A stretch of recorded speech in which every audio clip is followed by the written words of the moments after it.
Waalaikumsalam, berjumpa kembali bersama Halo, saya Wong Ganteng Sakndonyo. Mohon untuk tidak menyebutkan nama dan identitas siapapun dalam percakapan ini karena percakapan ini akan saya naikkan dalam konten YouTube. Bagaimana Mbak E?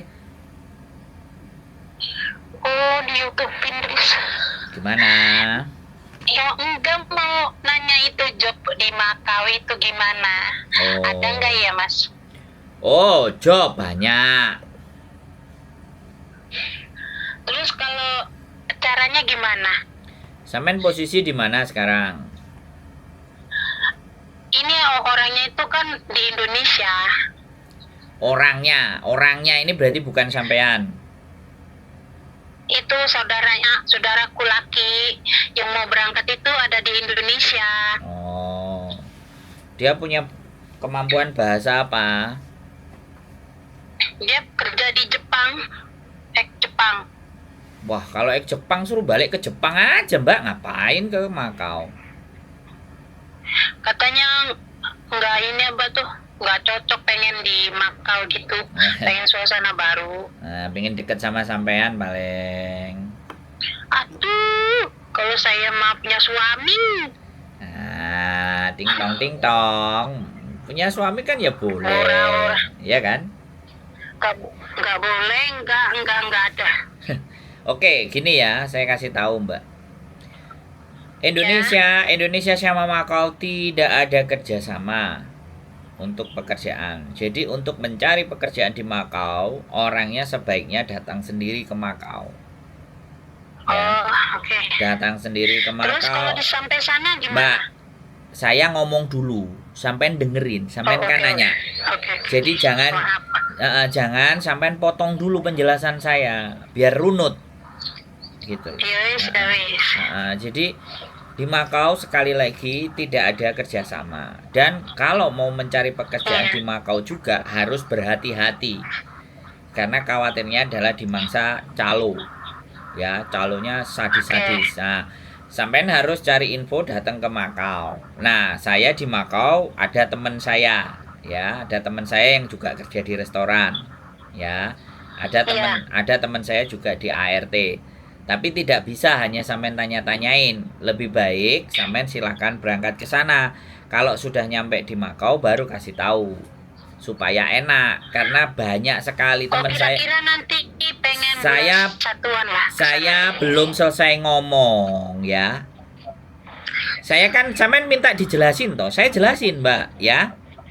Oke, oke, oke. Nek sampean merasa kepanjangan dari penjelasan saya nggak apa-apa, tapi saya ingin memberikan penjelasan agar sampean nanti itu tidak tertipu gitu loh, ngerti nggak? Agar jalannya yang benar gitu loh. Jadi sampean datang ke Makau, yang tadi temennya sampean silahkan ke Makau atau saudara sampean mau ke Makau, cari-cari info ya, mana yang tepat, mana yang pas dan di Makau pekerjaan swasta, company, perusahaan itu biasanya berbayar. Nah, ada yang melalui agent, ada yang melalui perusahaannya sendiri.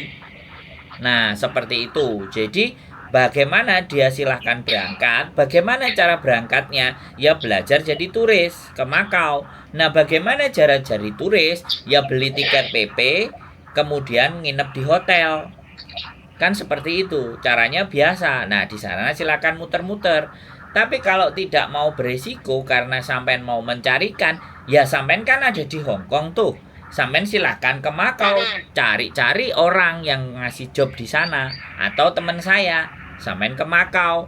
Nah, tak kasih nomornya teman saya. Silahkan berhubungan dengan teman saya yang sudah kerja di restoran dan kerja di rumah tangga, barangkali bisa membantu sampean.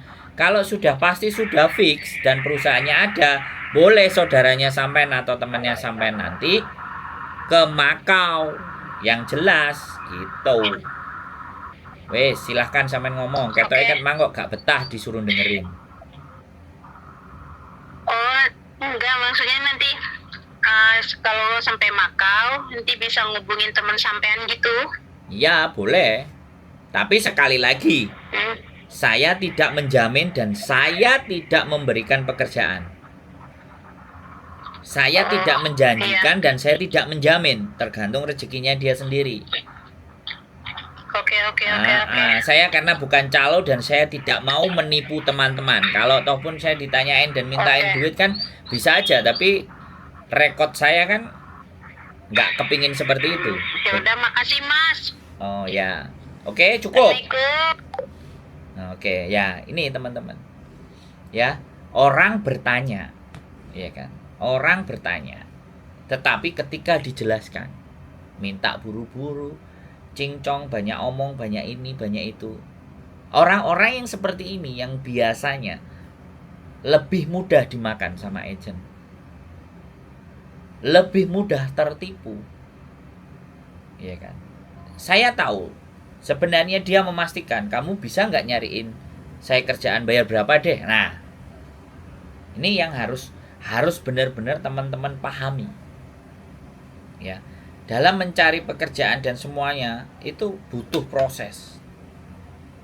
Kalau kalian, yo wes nanti tak bantu bayar sekian, bikin paspor begini, siap-siap.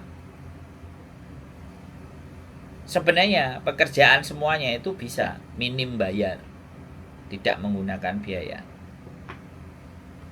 di dalam pekerjaannya, tapi dalam mencarinya ini loh, mencari dan menggali informasinya. Nah ini yang saya khawatirkan, tapi saya nggak ada masalah, saya senang sekali gitu.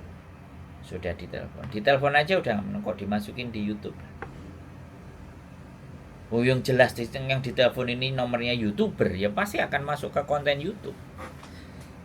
Kan saya juga bingung gitu loh. Nah tetapi sekali lagi yang ingin saya kemas bahwa kehati-hatian kita.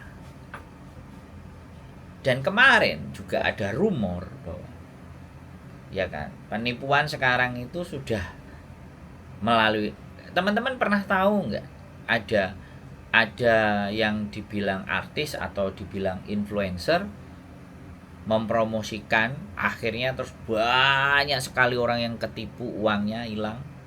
Pernah lah kasus ini sudah terjadi ya, kasus investasi bodong yang kemarin itu sebenarnya sama, karena karakter orang kita yang ingin sesuatu yang instan, yang gampang dan banyak dan jangan kakean ngomong. Wis nyatane kuwi iso apa ora. Nah, kalau pertanyaannya seperti itu ya sudah, silakan. Saya ini dalam rangka menurut hati saya mencoba memahamkan situasi dan keadaan.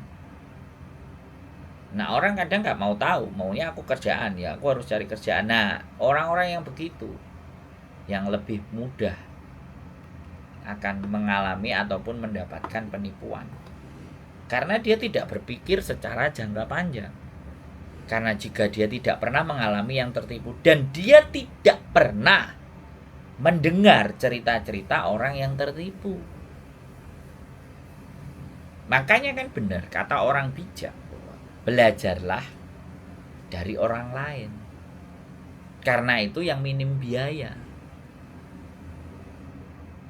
Nah, kalau dengan biaya ya cobalah sendiri. Nyatakan sendiri. Nah, itu belajar itu membutuhkan biaya. Nah, kalau orang yang tidak mau belajar, bilangnya akan bukan salah saya. Ketika pelajar ada orang lain melakukan kesalahan, orang lain keliru, orang lain mencoba sendiri, dianya bilang, ya itu kan bukan salah saya. Ya nggak salah juga dia ngomong bukan salah saya, tapi dari peristiwa-peristiwa itu dianya tidak banyak belajar, sehingga dia bilang bukan salah saya. Belajar itu persoalannya bukan salah atau benar.